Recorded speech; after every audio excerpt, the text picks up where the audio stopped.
discussing this session for grade 5, subject SS. We are discussing chapter number 6, the hot deserts, and today I am going to conduct this session number 2. In our previous session, we learned regarding the introduction of the chapter का introduction कर लिया, types of deserts, जिसमें हमने hot desert और tropical desert, temperate deserts and cold deserts, इन तीनों deserts के सिर्फ highlights cover किए थे. Detail study जो है वो हमने सिर्फ hot और tropical desert के बारे में ही इस chapter में करनी है, मगर temperate deserts and cold deserts है इनके सिर्फ highlights हमने जान लिए, location कहाँ पर ये located है ये देख लिया है. Then we also discuss the climate. Climate कैसा होता है? Extreme type of climate होता है. Daytime extremely hot, night extremely cold. Correct? तो ये extreme type of climate होता है. Scarcity of water or no rainfall. तो ये भी होता है. Then we also discuss plant life. Plant life में हमने ये जाना कि ये जो plants है, they are naturally adapted to these kind of situation in which they might have to survive in extreme temperature and scarcity of water. तो अलग अलग plants कौन कौन से हैं इसके बारे में हमने सीखा.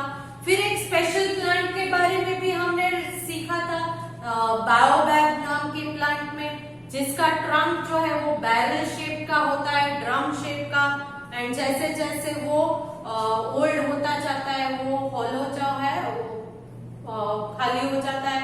उस बैरल के अंदर पानी स्टोर होता है, हमने सीखा था.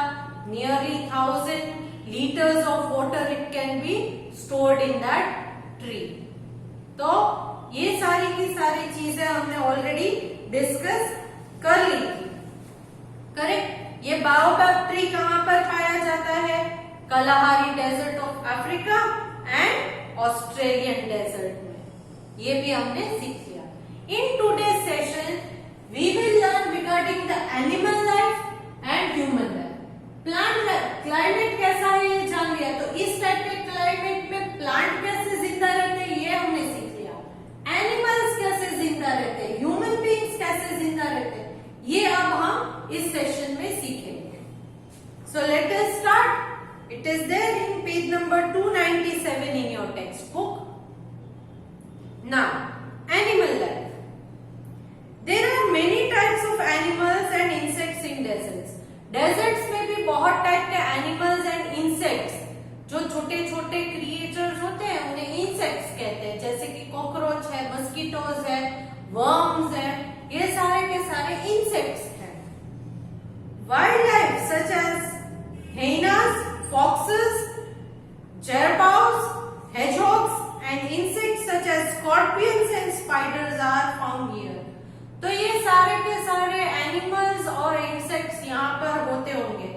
आपने hyenas, fox, hedgehogs के बारे में तो जाना ही होगा, बट ये jerboas ये भी एक एनिमल है. नीचे आपको फोटोज दिए गए हैं.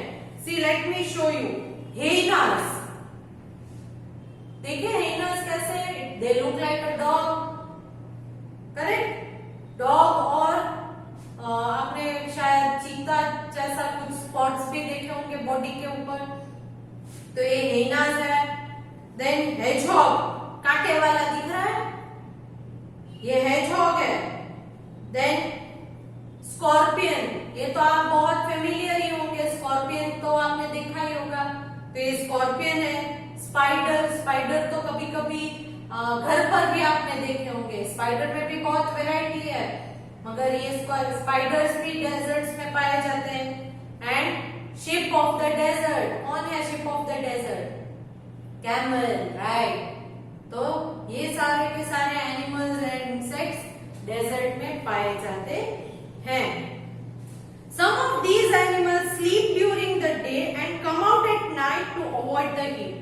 इनमें से कुछ एनिमल्स या इंसेक्ट्स ऐसे होते हैं कि डे टाइम में आपको कभी नहीं दिखेंगे, क्योंकि दे गो अंडरग्राउंड एंड स्लीप. वो सो जाते हैं डे टाइम में और रात में पूरी रात जागते हैं. तो ये ऐसा क्यों करते हैं? क्योंकि डे टाइम में जो हीट होती है उससे बचने के लिए वो अपने आपको इस तरह से अडॉप्ट कर लेते हैं कि डे में सोना है। Clear? The most important and useful animal found here is the camel. सबसे इंपॉर्टेंट और सबसे यूजफुल एनिमल जो हमारे लिए यहाँ पर है वो है कैमल। कैमल को हम शिप ऑफ डेजर्ट कहते हैं, right? Which is also called ship of the desert. It has some special features which help it to survive the hard life of the desert. Camel के अंदर कुछ ऐसे special features है जो यहाँ desert की हार्ड लाइफ, हार्ड इसलिए क्योंकि एक्सट्रीम टेम्परेचर को भी उसे अपने आप को उसमें ढालना है, एक्सट्रीम टेम्परेचर को बेयर करने की ताकत उसमें होनी चाहिए। पानी नहीं मिलता है तो विदाउट वाटर भी सरवाइव करने की उसमें कैपेसिटी होनी चाहिए। देन डेजर्ट में सैंड होती है तो सैंड में चलने के लिए भी उसमें वो कैपेसिटी होनी चाहिए। नॉर्मल एनिमल्स को थोड़ी देर के लिए अगर आप छोड़ दो तो ठीक है, but through out the life अगर उसे सैंड में चलना पड़े तो वो थक जाएगा।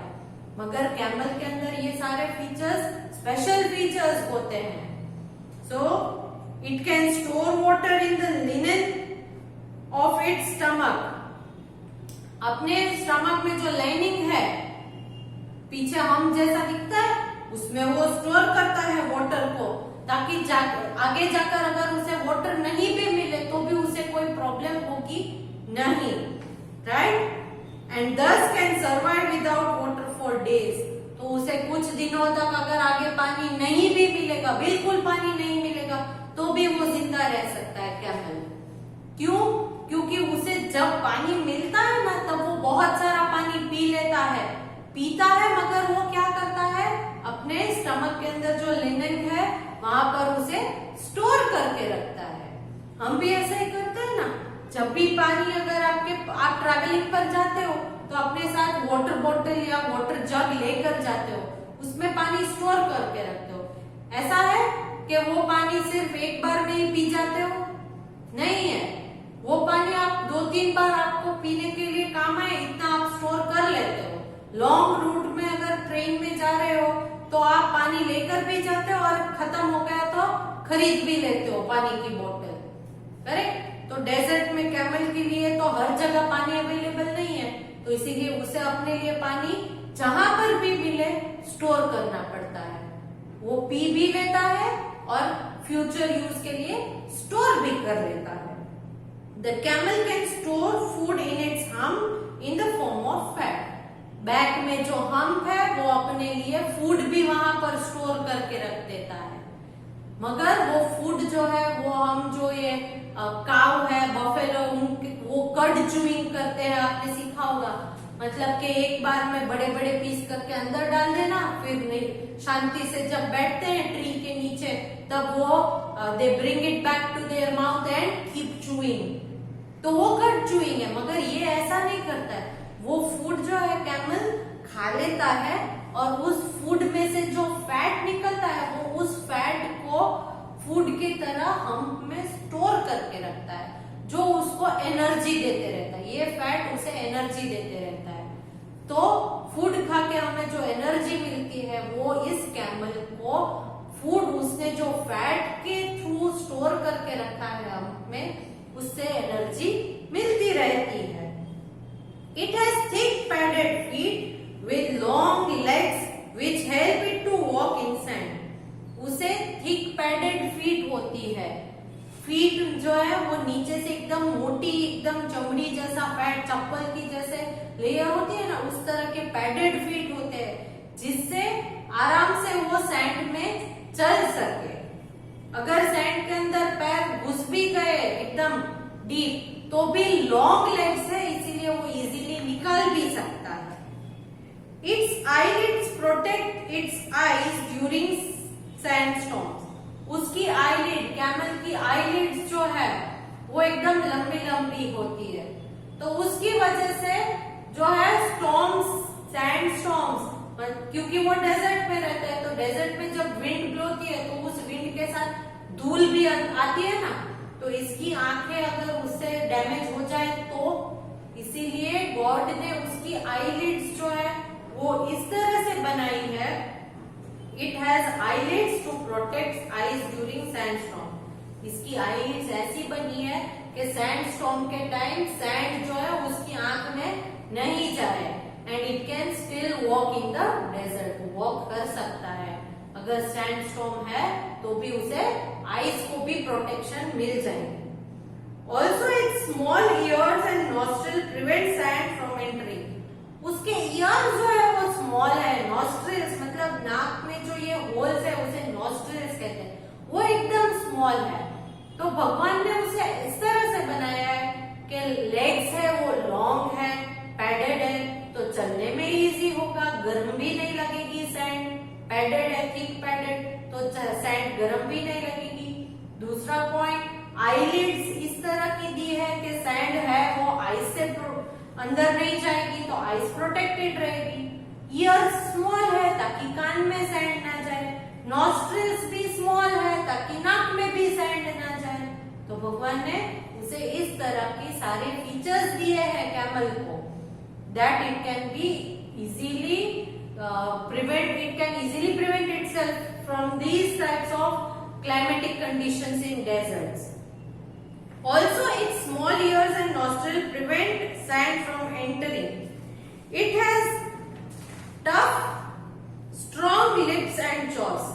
इसके lips जो है होठ and jaws, ये jaw जिसे हम chew करते हैं, ये jaws, they are very tough, एकदम मजबूत, strong होते हैं, which help it to eat thorny shrubs. क्यों? हमारे जैसे सॉफ्ट सॉफ्ट लिप्स होते तो क्या होगा, डेजर्ट में जो थॉर्न वाले कांटे वाले जो ट्रीज प्लांट्स या श्रब्स है वो हम खाने जाए तो यहाँ कट आ जाएंगे, ब्लीडिंग होगा, डैमेज हो जाएगा, करेक्ट। बट कैमल को गॉड ने लिप्स और जॉस इस तरह के दिए हैं कि वो डेजर्ट के जो थॉर्न वाले भी श्रब्स है उसे वो इजीली खा सके।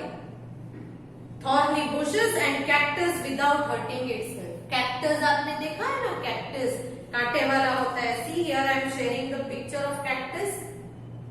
हाँ, ये कैक्टस को भी इजीली वो खा सकता है। क्यों?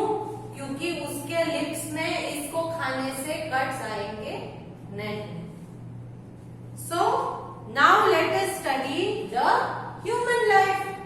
प्लांट लाइफ के बारे में हमने सीख लिया, एनिमल लाइफ के बारे में हमने सीख लिया कि किस किस टाइप के एनिमल्स होते हैं। ये एनिमल्स डे टाइम में सो जाते हैं, रात में जागते हैं। Special animal the ship of desert कौन है? कैमल। कैमल में कौन कौन से स्पेशल फीचर्स है? लॉन्ग थिक पैडेड फीट है, then small ears, small nostrils, eyelids protect the eyes from the sandstorms, correct? Then it has also tough lips and jaws, tough and strong होते हैं उसके lips और jaws, ताकि वो easily इन thorny shrubs को and cactus को खा सके, क्योंकि खाना तो खाना है ना, वरना वो जिंदा नहीं रहेगा। देन कैमल में एक स्पेशल फीचर ये भी है कि वो वाटर को स्टोर करके रखता है and it can go without water for few days. कुछ दिनों का पानी अगर नहीं मिले तो भी चलेगा। देन फूड जो है उसको भी फैट में कन्वर्ट करके अपने हम्प में स्टोर कर देता है ताकि उससे उसे एनर्जी मिलती रहे। तो ये सारे एनिमल्स लाइफ के बारे में हमने स्टडी की। Now coming to the human life, लोग कैसे रहते हैं हॉट डेजर्ट्स में। Now it is very difficult to live in desert and the population is scarce here. यहाँ पर रहना बहुत डिफिकल्ट हो जाता है। इस वजह से पॉपुलेशन मतलब लोग जो रहते हैं वो स्केर्स हियर मतलब यहाँ पर बहुत कम लोग रह सकते हैं। स्केर्सिटी ऑफ वाटर मतलब पानी कम होना, स्केर्स पॉपुलेशन मतलब लोग बहुत कम हैं। Okay, the chief occupation here are animal rearing. Chief occupation मतलब बेसिकली नॉर्मली लोग यहाँ पर काम क्या करते हैं, क्योंकि यहाँ ड्राई एरिया है तो फार्मिंग तो पॉसिबल नहीं है, कुछ ग्रो करना पॉसिबल होगा नहीं, बहुत डिफिकल्ट होगा। तो ये क्या क्या काम करते होंगे? कुछ तो काम करना पड़ेगा ना, वरना उनको सोर्स ऑफ इनकम क्या मिलेगी?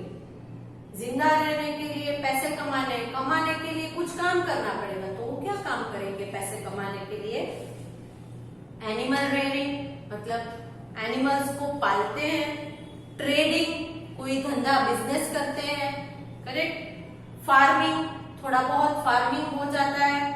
जो क्रॉप्स जो है वो कम पानी में ग्रो होते हैं, वो यहाँ पर ग्रो कर सकते हैं, जिसको पानी कम चाहिए। राइस है तो वो यहाँ ग्रो नहीं कर सकते, because rice needs plenty of water.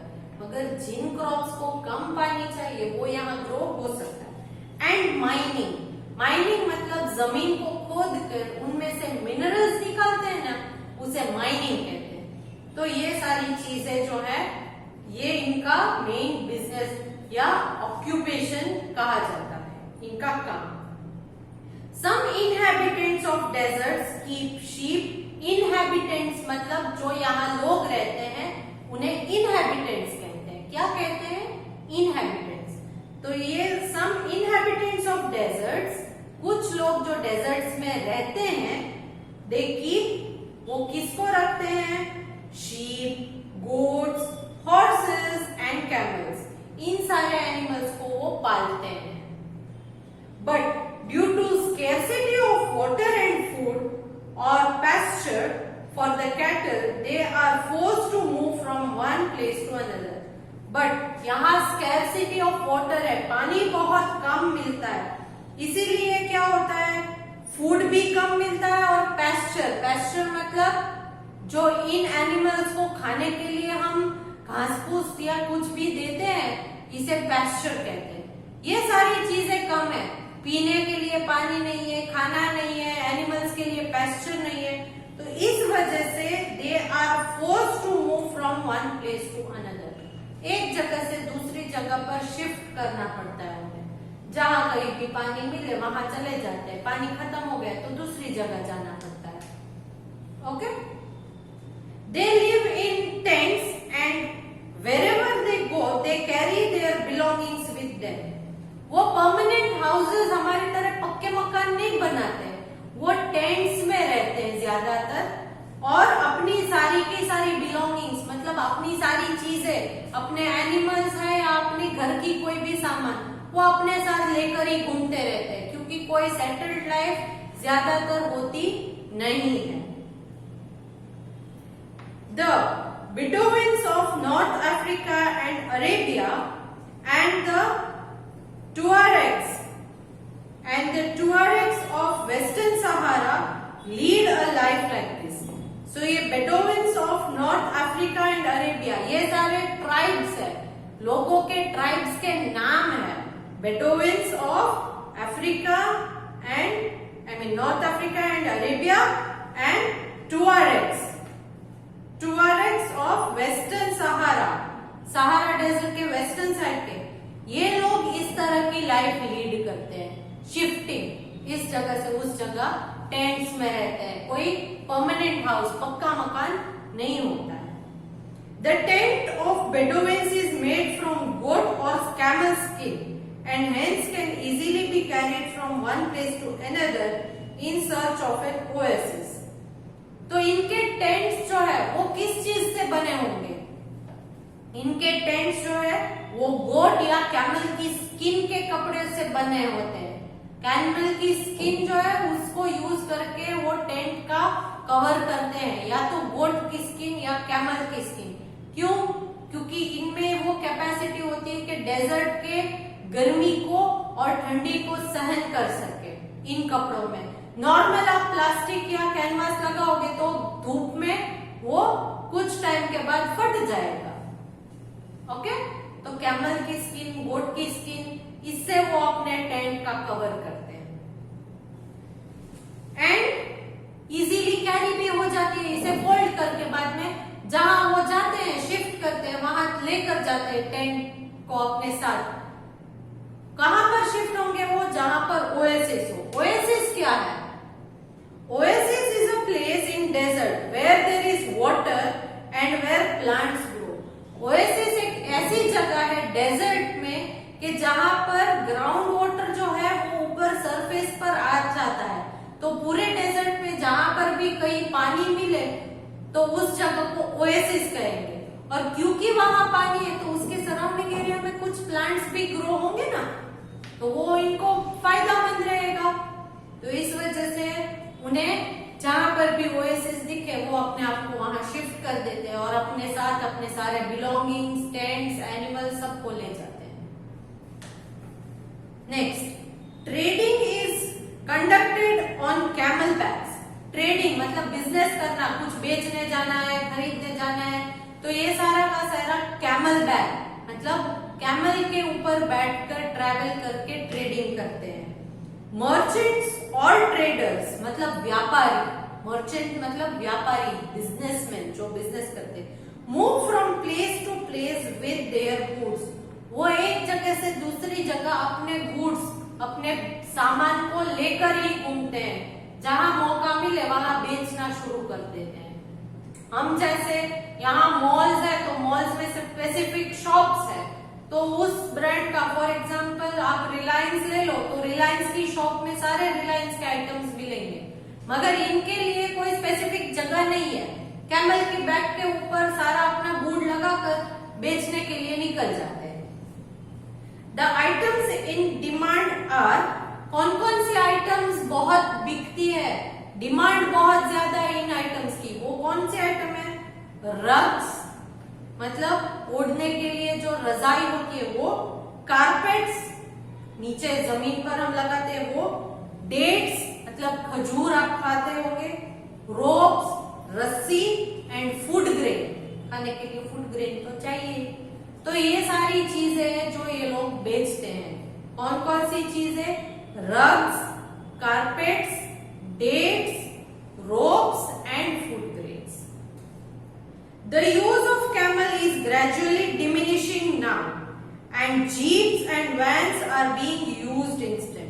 अब धीरे धीरे कैमल का जो यूज है वो डिमिनिशिंग मतलब कम होते जा रहा है। क्यों? क्योंकि अब जो है जीप्स और वैन इस तरह से हम लोगों ने डेवलप की है, उसमें इस तरह की सिस्टम लगाई है कि वो इजीली डेजर्ट्स में भी रन हो सके। तो इस वजह से जीप्स एंड वैन्स की वजह से यहाँ पर कैमल का यूज डिमिनिश मतलब कम होते जा रहा है। Farming is practised in the oasis and near the reverse. Oasis के आजू बाजू के एरिया में या रिवर कहीं भी फ्लो होती है तो उसके आजू बाजू में फार्मिंग कर सकते हो। In summer, crops such as rice, millet and maize are grown. Summer में कुछ जगह पर राइस ग्रो होता है जहां ओएसिस या रिवर हो, क्योंकि राइस को बहुत सारा पानी चाहिए। मिलेट्स, मेज, मिलेट्स मतलब छोटे छोटे दाने जो होते हैं, मेज, ये सारे जो है मकाई, ये सारी चीजें यहाँ पर ग्रो होती है। इन विंटर, ठंडी के समय में, wheat, barley, beans and lentils, wheat गेहूं, बार्ली बाजरा, देन लेंटिल्स अलग अलग किस्म की दाल, एंड बीन्स अलग अलग दाने जो हैं, ये सारे की सारी चीजें यहाँ विंटर में ग्रो होती है। Date palm is the most common tree found in desert. Date palm खजूर का जो है पेड़ वो बहुत कॉमन है डेजर्ट में, which is very useful in desert dwellers. Desert dwellers मतलब डेजर्ट में रहने वाले लोगों के लिए ये बहुत फायदेमंद ट्री है।